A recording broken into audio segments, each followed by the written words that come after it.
Hi everyone, paano nga ba malalaman kung babae or lalaki ang crabs na mabibili mo sa market?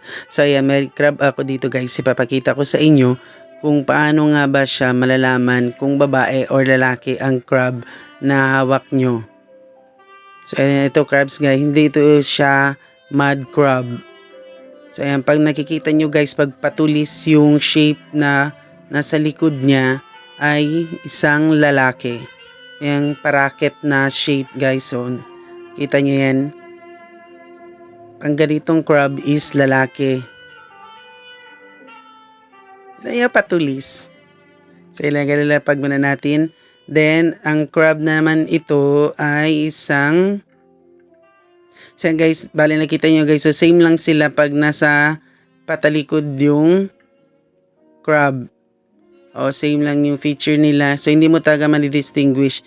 Pero pag paharap guys, o makikita mo na ganito yung itsura niya.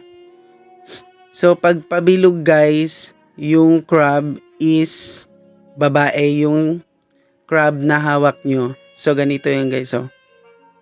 Yan, pabilog. Oh, sabi kasi nila kapag babae daw yung crab, marami daw taba-taba. Mataba pala. So, yan.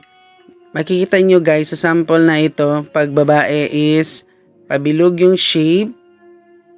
So, ayan, ganun oh. Pabilog. So, hindi na kayo mahihirapan sa next pag magbili kayo sa market. Pag lalaki naman is pahaba. Ay, napahaba. Sana all. So, di ba? Pahaba siya. And yung babae is patambok. Kasi matambok ng girls. Okay, bye!